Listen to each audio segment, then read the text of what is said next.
Il y a quelques déclics mentaux qu'il faut avoir pour réussir à trouver son modèle économique. Je pense que c'est très important pour pouvoir aller assez loin. C'est oser, avancer, explorer, être pionnier. Enfin, c'est vraiment tout ça.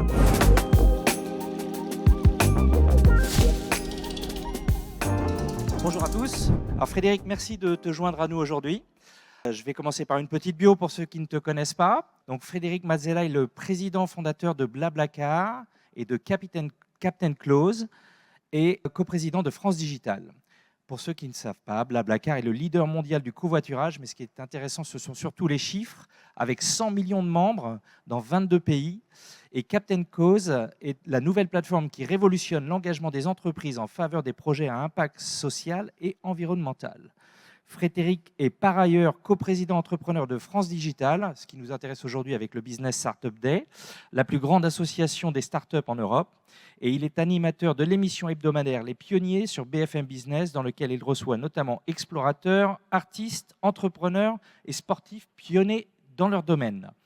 Pour le petit côté éducation, Frédéric est diplômé d'un master en physique de l'école normale sup, ENS Ulm, titulaire d'un master en informatique de Stanford University aux États-Unis, d'un MBA de l'INSEAD. Et avant de fonder Blablacar, Frédéric était chercheur scientifique pour la NASA aux États-Unis et NTT au Japon. Pour la petite info, il est également pianiste et passionné de musique. Et on va finir parce qu'il est également un auteur à succès. Il a partagé son expérience entrepreneuriale en publiant Mission Blablacar, les coulisses de la création d'un phénomène aux éditions Erol en 2022, 19 € sur les plateformes, la Fnac, Amazon, etc.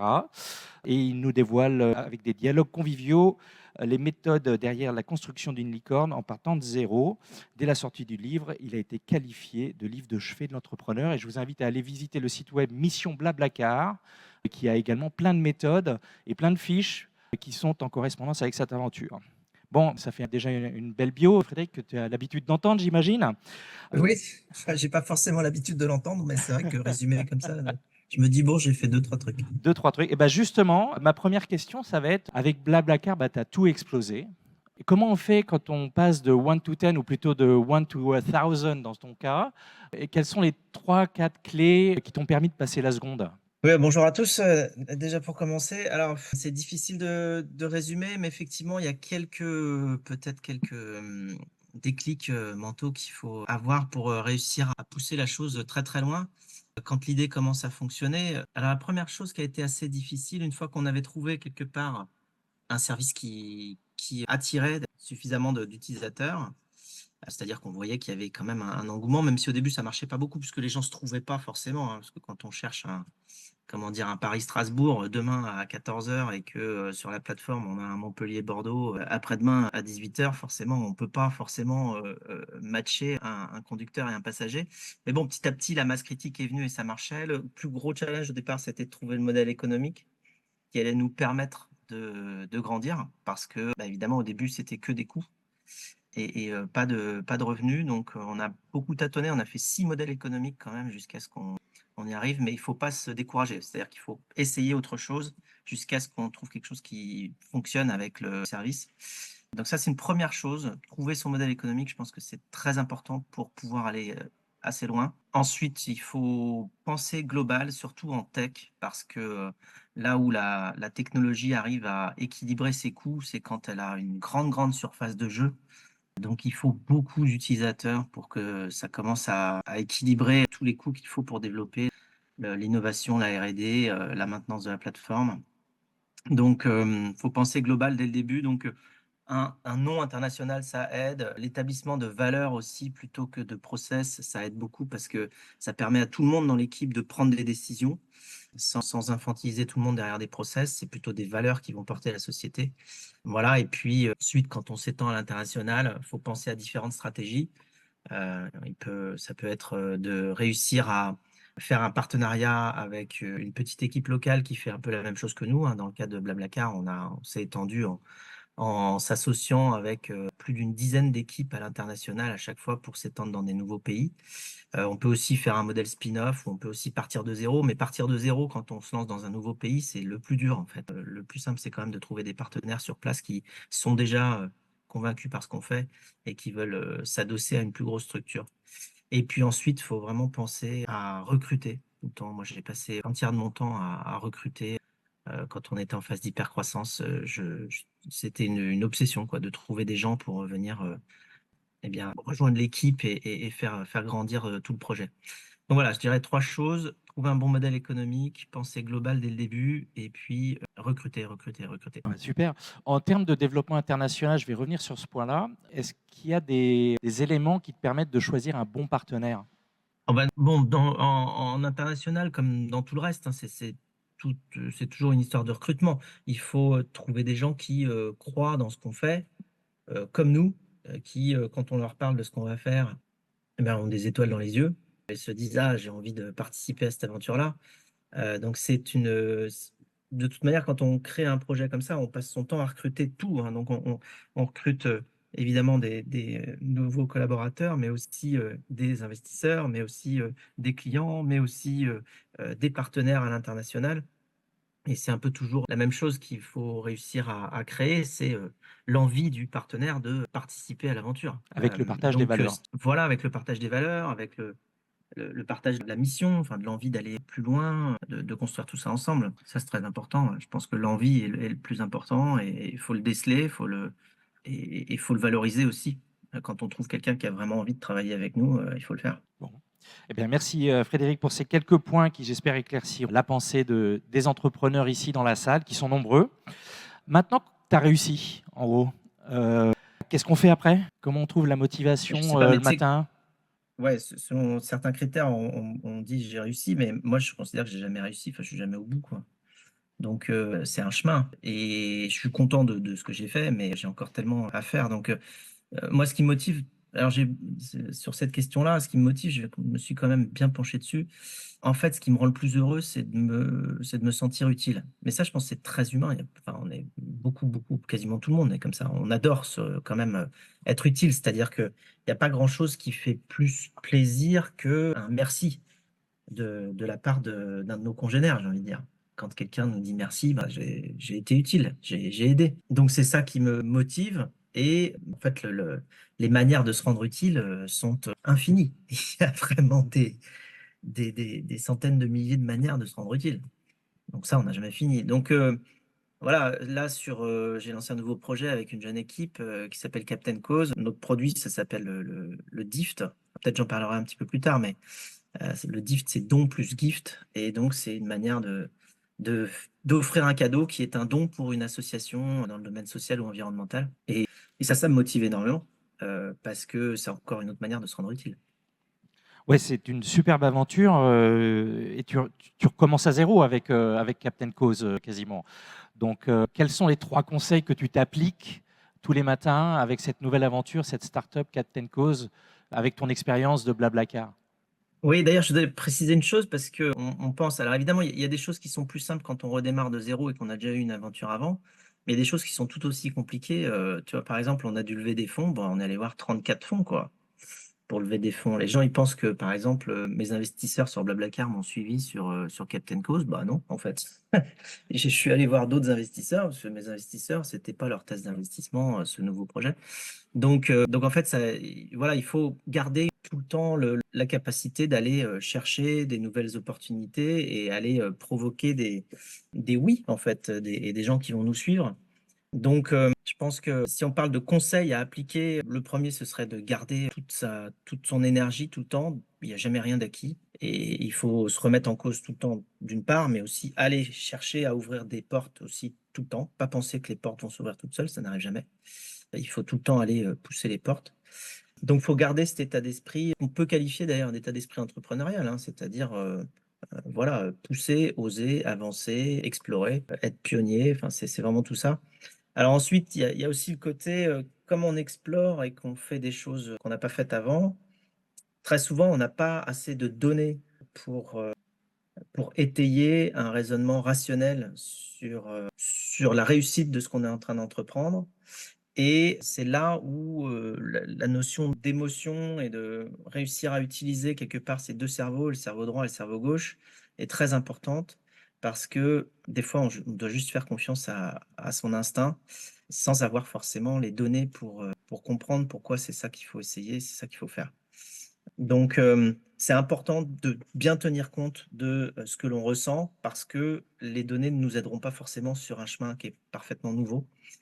Donc ça, c'est important. L'autre truc très important et c'est même le luxe, de l'entrepreneur, c'est de pouvoir, bien choisir les collaborateurs avec qui on va travailler. Donc on rejoint le recrutement, hein, tout à l'heure, mais c'est très important de quand on part à l'aventure de bien choisir avec qui on va partir. Voilà et puis d'utiliser évidemment sa passion comme un moteur de réussite parce que, la passion nous aidera d'une part à ne pas compter nos heures sur ce que l'on fait et d'autre part à être sûr qu'on est au bon endroit au bon moment et donc à être le plus efficace et le plus heureux quand on fait notre travail. Alors, tu as dit que tu as été frappé à la porte de 34 ou 35 fonds différents pour Captain Cause. Moi qui suis basé aux États-Unis, on a la chance d'avoir accès à 10 000, 15 000 family office. Pour lever 1 million, c'est pas si difficile que ça quand on a un beau projet. Quel conseil tu donnerais à un jeune entrepreneur occitan ici à Toulouse qui veut se développer pour aller frapper à des portes de fonds et d'investisseurs? Bah, il y a pas mal de moyens, enfin, il faut utiliser les réseaux. On est quand même un peu mieux développé aujourd'hui qu'il y a une dizaine d'années sur, les réseaux qui permettent d'avoir des rencontres entre les investisseurs et les entrepreneurs. Donc, toutes les réunions qui peuvent être, organisées où, entrepreneurs et investisseurs se rencontrent sont bonnes à prendre parce qu'il y a plusieurs raisons à ça. D'une part, ça permet d'aller, vraiment à la rencontre des investisseurs et de leur parler de son projet. Mais d'autre part aussi, les voir et les revoir, c'est important parce que les investisseurs, ils investissent généralement sur un film, pas sur une photo. C'est-à-dire que quand on leur présente un projet une fois, on leur présente une photo de là où se trouve le projet. Mais quand on les revoit 6 mois ou 1 an ou 2 ans plus tard, ils vont regarder le film. Ils vont dire: «Ah tiens, c'est marrant parce que ce projet-là, je l'ai vu à ce moment-là. Là, je le vois maintenant, je sais pas, 18 mois ou 2 ans plus tard. Effectivement, l'équipe a avancé, le projet a avancé comme il me l'avait dit» et donc ça crée la confiance parce qu'en fait, pour déclencher un investissement de la part d'un investisseur, il faut qu'il ait qu'il ait construit sa confiance dans l'équipe. Évidemment que l'investisseur, il investit sur un projet et puis sur un marché, mais il investit avant tout et surtout sur une équipe. Et donc, il doit se forger une confiance par rapport à l'équipe entrepreneuriale qu'il a en face. Donc, c'est bien de toute manière d'aller les rencontrer. Il ne faut pas penser que malheureusement, juste un deck envoyé sur un site web aux investisseurs va fonctionner. Il faut se bouger, aller les rencontrer dès qu'on peut. Donc, il y en a plein maintenant des événements qui rassemblent les entrepreneurs et les investisseurs. La semaine dernière, France Digital en a organisé un énorme, hein, puisqu'on était 4000 à Paris pour le FD Day. Ça, c'est une très, très bonne occasion justement de faire se rencontrer les investisseurs et les entrepreneurs. Il y a même des rencontres qui sont calées. On peut, justement, obtenir, faire en sorte qu'on ait des rendez-vous avec des investisseurs lors de ces événements-là. Donc ça, c'est la première chose. Il faut vraiment aller à la rencontre, des investisseurs. Après les family office que tu mentionnais, c'est autre chose, c'est un peu plus diffus. On en a évidemment moins en France qu'aux États-Unis. Mais dans tous les cas, non seulement, bon, c'est important de les rencontrer pour qu'ils prennent confiance dans notre projet et qu'un jour ils aient envie d'investir, mais en plus, ce sera généralement des conseils, en or, qu'ils donnent parce qu'ils voient passer des projets comme les nôtres, des centaines de fois par an et donc ils ont plein de très, très bons réflexes. Ils vont pouvoir nous donner des informations et des conseils, qui vont nous aider à rendre le projet beaucoup plus robuste. Alors, je vais compléter ce que tu disais sur les investisseurs investissent sur un film et pas sur une photo. Moi, aux États-Unis, je reçois et j'étais partenaire de Techstar pendant des années. Et tous les mois, en fait, chaque entrepreneur envoie une newsletter de ce qu'ils ont fait et des asks, ce qu'ils demandent à tout le monde. Et je pense qu'à tous vos contacts, c'est un bon conseil aussi d'être persistant et de continuer à développer des éléments comme ça. Est-ce que tu as des petits trucs ou un truc que tu fais régulièrement comme ça pour informer les gens, avec ton équipe, avec tes investisseurs, en plus des réunions institutionnelles que tu peux faire? Bah, le truc qu'il faut faire en tant que boîte quand on démarre, c'est vraiment utiliser notamment LinkedIn, hein, pour, donner ses news, enfin montrer qu'on avance, montrer qu'on construit, montrer qu'on est dynamique. Ça, c'est quand même pas mal parce qu'effectivement, on peut envoyer des mails, mais il faut déjà avoir, directement le contact avec les personnes. Autrement, par LinkedIn, non seulement ça permet d'envoyer des news à toutes les personnes qui peuvent être connectées de près ou de loin au projet, mais ça permet aussi de garder une forme d'historique et de progression puisqu'on peut très bien voir, ce qui s'est passé sur les 6, 12, 18, 24 derniers mois. Donc ça, donner des nouvelles, je ne parle pas forcément de faire du build in public, hein, c'est-à-dire de carrément expliquer tout ce qu'il y a sous le capot et ce qu'on est en train de construire. On peut le faire aussi, mais je parle juste déjà de donner des nouvelles, des avancées, des nouvelles grandes étapes qu'on a pu franchir avec le projet. C'est important, ça construit la confiance et la visibilité du projet. Et donc après, quand on verra les investisseurs, on sera moins des inconnus vis-à-vis d'eux. Super, merci. Alors, on va parler un peu, on a parlé motivation, on a parlé succès, mais dans ta vie de tous les jours, quand tu te lèves le matin, est-ce qu'il y a des trucs qui t'énervent, qui te gavent quand tu vas au boulot? Montre-nous que tu es une personne comme nous. Ouais, non, mais en vrai, je suis quand même vachement optimiste, donc il y a pas grand-chose qui me gave. C'est-à-dire qu'un truc qui me gave, je passe dessus, je me dis: «Bon, c'est pas grave, c'est un démotivateur», je le regarde même pas. Mais non, il y a peut-être, 1 ou 2 trucs. L'indicateur licorne qu'on utilise tout le temps, qui est basé sur une valorisation et donc qui dépend du marché, donc ça m'embête un petit peu qu'on l'utilise, autant. Enfin, je pense que là, maintenant, on l'utilise un peu moins, mais il vaudrait mieux se baser sur un indicateur d'utilité sociétale d'un projet ou bien de la réussite tangible, j'ai envie de dire, plutôt du chiffre d'affaires, du nombre de clients ou de la satisfaction client, plutôt que sur une valorisation. Parce que l'exemple que je prends, c'est que la valorisation d'une boîte, c'est comme mesurer une boîte par sa valorisation, c'est comme si on mesurait la tour Eiffel par la taille de son ombre. Et c'est pas ça. Enfin, l'ombre, elle dépend de d'où se trouve le soleil. Et là, en ce moment, le soleil, avec le marché qui bouge, bah forcément, la taille des ombres, elle change beaucoup. Donc, on se retrouve avec un indicateur, on se rend compte que c'est pas le bon. C'est pas la valorisation qu'il faut regarder. C'est ce que fait la boîte, le nombre de clients qu'elle a et l'activité qu'elle arrive à développer. Donc voilà, donc c'est vrai que l'utilisation de cet indicateur-là, je trouve est moins pertinent que peut-être un autre. Alors, il y en a un autre qui est sorti qui était Centaure. Alors, dire un Centaure, c'est une société qui fait plus de 100 millions de chiffre d'affaires par an. Bon, c'est un petit peu plus proche de probablement son activité que de regarder sa valo. Voilà. Après, non, un autre truc, c'est pas que ça me gave, c'est que ça me désole parfois. C'est de voir, quand certaines, startups, pour se vendre, parlent de je sais pas quoi, du baby-foot, ou, de la free food, de voilà, de ce qu'il peut y avoir comme avantage, à travailler dans cette boîte-là, qui sont des avantages, j'ai envie de dire, purement matériels ou de détente ou de loisirs. Quand en fait, ce qu'il faut vendre, c'est la mission de la boîte parce qu'on a besoin d'une énergie incroyable pour construire, un un beau projet qui va loin et on a besoin donc que les gens soient motivés par la mission et pas simplement par, est-ce qu'il y a un baby-foot ou pas, quoi. C'est un peu comme si, tu voulais faire une expédition pour aller monter l'Everest et que au lieu de parler de la beauté de la mission et du challenge et de tous les efforts que ça allait demander pour arriver à ce Graal, ah bah, tu parlais, je sais pas, de la couleur des chaussures ou de la taille de la combinaison qu'il faut, pour, monter là-haut. C'est pas inspirant, quoi, je trouve. Oui, ou t'en fais une vidéo YouTube. Oui, bonjour Frédéric. En fait, Oui, je suis un jeune start-upper de 57 ans depuis quelques jours. ah, c'est très jeune, 57 ans. C'est très bien. Ouais. Et en fait, j'ai créé une jeune start-up. Et tu évoquais le FD Days ou les levées de fonds. Est-ce que finalement, la levée de fonds est une panacée et en fait, très honnêtement, je suis en train de penser à une méthode plutôt de bootstrap, en fait, d'être un peu pour conserver son indépendance. Et pour des startups qui veulent effectivement être dans une démarche un peu bootstrap, quel conseil tu leur donnerais, en fait? En fait, c'est une excellente question parce que les levées de fonds, c'est pas du tout un modèle, ni universel ni nécessaire pour, créer, une société qui marche.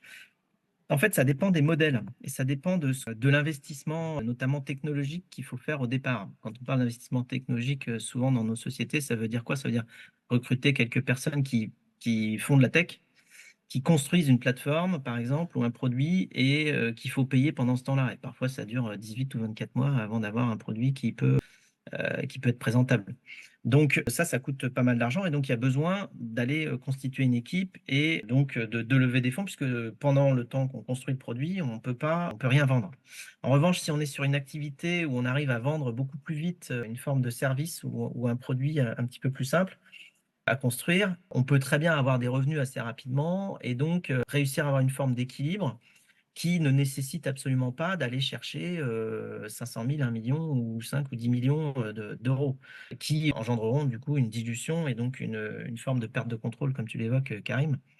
Donc, c'est pas du tout effectivement adapté à tout le monde, à toutes les structures de boîte. Donc, il faut bien regarder ça. Est-ce que c'est une nécessité de construire un produit qui coûte cher à la fabrication au départ et donc je dois aller lever des fonds?